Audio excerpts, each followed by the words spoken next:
Pero anong ginawa? Nagka-provision tayo. Maranasan natin ang pagmamahal ng Panginoon, maranasan natin encouragement niya. Lalo sa mga time na medyo tayo ay bagsak na bagsak. Ay importante, number one, alamin natin ano ang kalooban ng Diyos. Pag minsan, tanong pa natin, Lord, kalooban bang gumaling ako? Kung siguro kung maririnig yung si Lord, sabi niya, natural.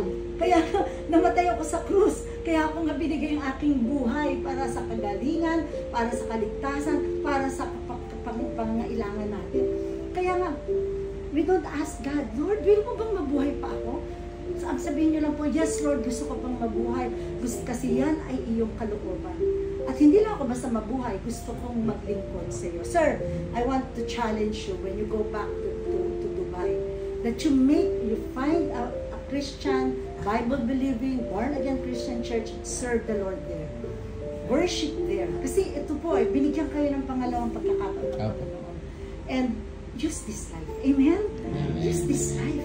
Kasi hindi niya tayo bibigyan ng buhay na para mabaliwala lang. Kundi, let this be a testimony. Yes, magaling ang ozone. Sabi nga naman, galing ng ozone. Pero dito, laging we always point the healer to the Lord Jesus Christ. Ginamit ng Panginoon yan. Ginagamit lang po kami. At sabi nga naman, dami nyo ayaw nyo sana pumunta, pero dinala talaga kayo ng Lord dito. Dahil meron pong nais gawin ng Panginoon sa akin. And I pray that this will be really the very day that you will be changed at makita po ang Panginoon sa buhay ninyo. Even as you go back there. Use this as a testimony that God is good. Our Lord Jesus Christ is alive. And that you spread the good news na ito lang po, ito dito po kasi hindi lang naman physical.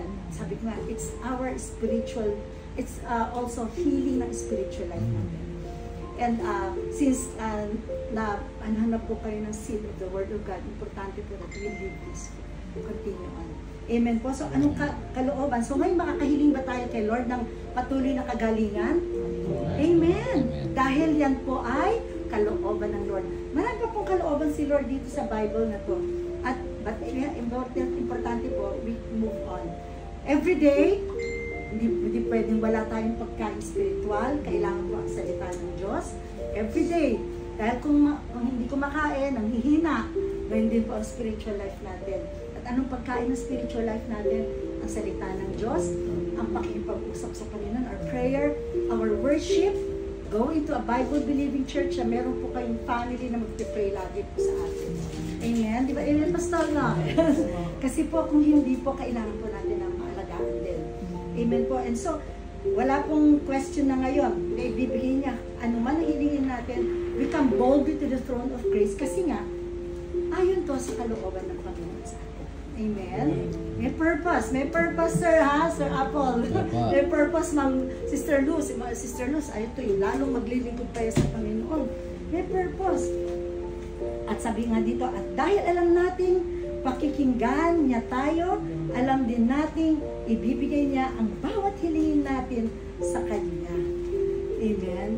Okay, so, we will come to the Lord with thanksgiving our hearts, but make sure po na wala po tayong itatangi sa buhay natin. Make the Lord God your Savior and your Lord. Siya ang mangunguna. Siya yung talagang wag na tayong pumunta kung kani-kanino pa. Sabi ng Panginoong Hesus, ako lamang tayong daan, tayong katotohanan at tayong buhay. Maliban sa Kanya, walang iba. Walang iba. Kaya po, this is a challenge. Nako, we are looking forward din.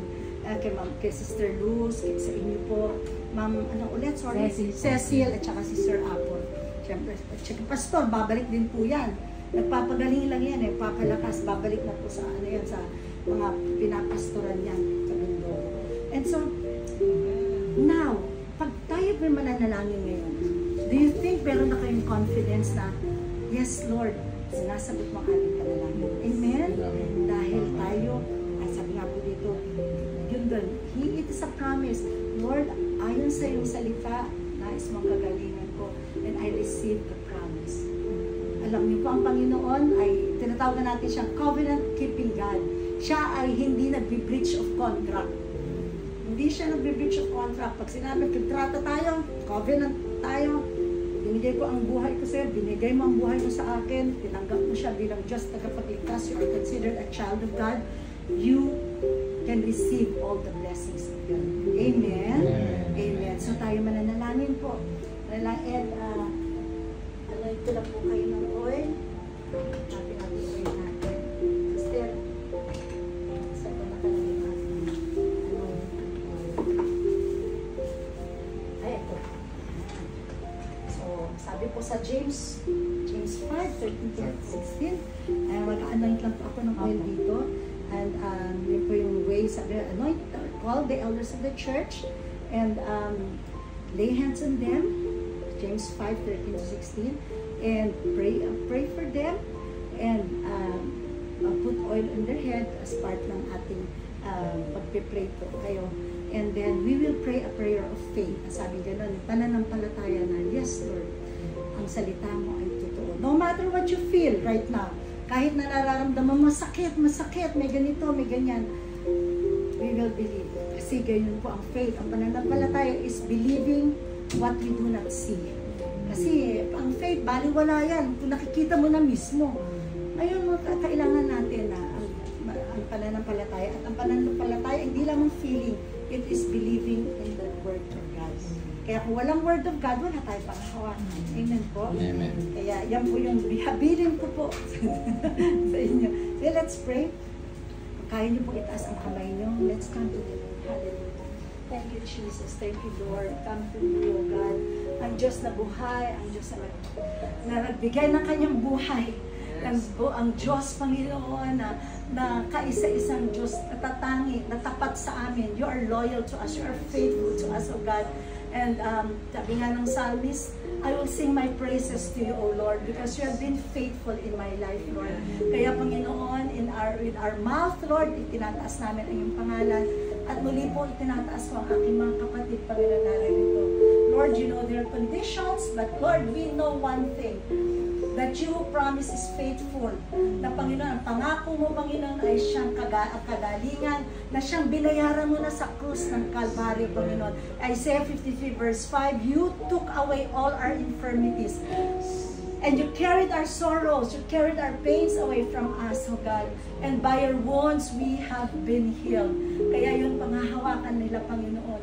And I pray, God, na ang bawat isa sa kanila, Panginoon, ay patuloy po na makita ang iyong purpose sa kanilang mga buhay. Lord, you healed them, you are healing them, and you made a wonderful provision for their healing dahil merong ang nais gawin sa kanilang mga buhay. In the name of Jesus, we speak life and healing. In the name of Jesus, we thank you for your provision po para sa kanila. And in the name of Jesus, Lord, every knee will bow, every tongue will confess that you are Lord. At ang mga sakit na to ay maninikluhod sa iyo sa pangalan ni Jesus. Every sickness, every bandage right now, even, oh God, yung kung may bisyo man dyan, may mga unforgiveness sa kanilang mga puso, sa pangalan ni Jesus, let them to surrender to you, Panginoon, para walang maging balakid. Kahit anong kasalanan, hindi maging balakid sa kanilang patuloy na kagalingan. In the name of Jesus, let them pronounce it, and we bind the work of the enemy in their bodies in the name of Jesus. Hallelujah, Lord. Hallelujah, Lord. Thank you, Jesus. Thank you, Lord, for touching Sister Luz.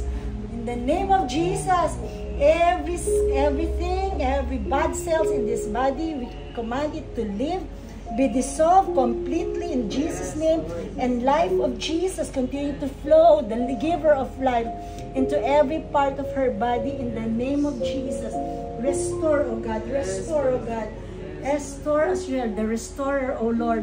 In the name of Jesus, I also pray for Sister Cecil, O Lord, that her life will continue to shine for you, God. Panginoon, salamat.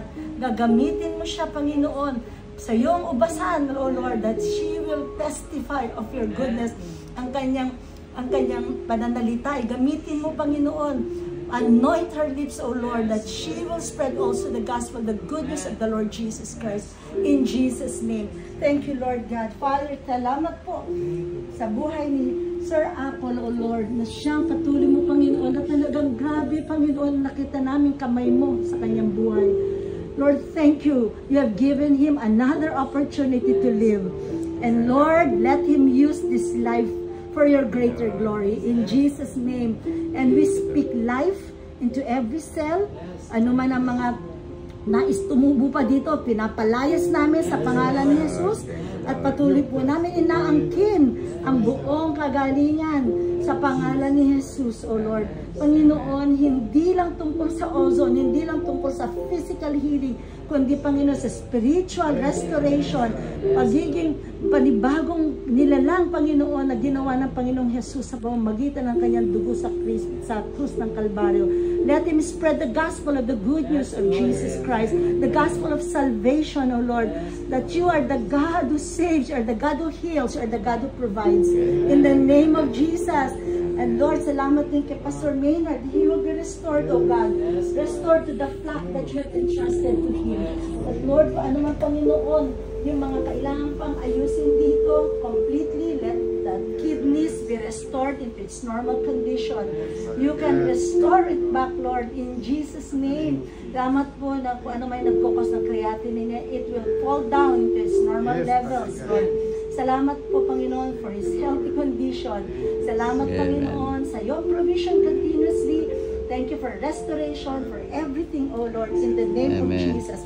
Maraming salamat, Lord. Salamat po. Pinupuri ka namin, pinapasalamatan ka namin. You are the God who heals. Hallelujah. Hallelujah. Hallelujah. Thank you, Lord. Thank you, Jesus. Awitin po natin, give thanks. Give thanks with a grateful heart. Give thanks to the Holy One. Give thanks because He's given Jesus Christ, His Son. Give thanks. Give thanks to the grateful heart. To the grateful heart. Give thanks to the Holy One. Give thanks. Give thanks because He's given Jesus Christ. Because He's given Jesus Christ, His Son. And now let the weak say, I am strong. And now let the weak say, I am strong. Let the poor say, I am rich. I am rich because of what the Lord has done. Because of what the Lord has done for us. And now let the weak say, I am strong. Let the poor say, I am rich. Because of what the Lord has done for us. Give thanks. Oh Lord, we give you thanks. We praise you, Lord. Hallelujah. Napakabuti mo, Panginoon. Pinupuri ka namin. Ikaw ay Diyos na buhay. Hallelujah, hallelujah. Soraya. Yaraya shi. Thank you, Jesus. Salamat po. Holy Spirit, thank you, Lord. We bless you. Thank you, Father God. Thank you, Lord Jesus. Salamat po, Panginoon. Lahat papuri, pasasalamat sa iyo lamang pangalan, Jesus. Amen. Amen.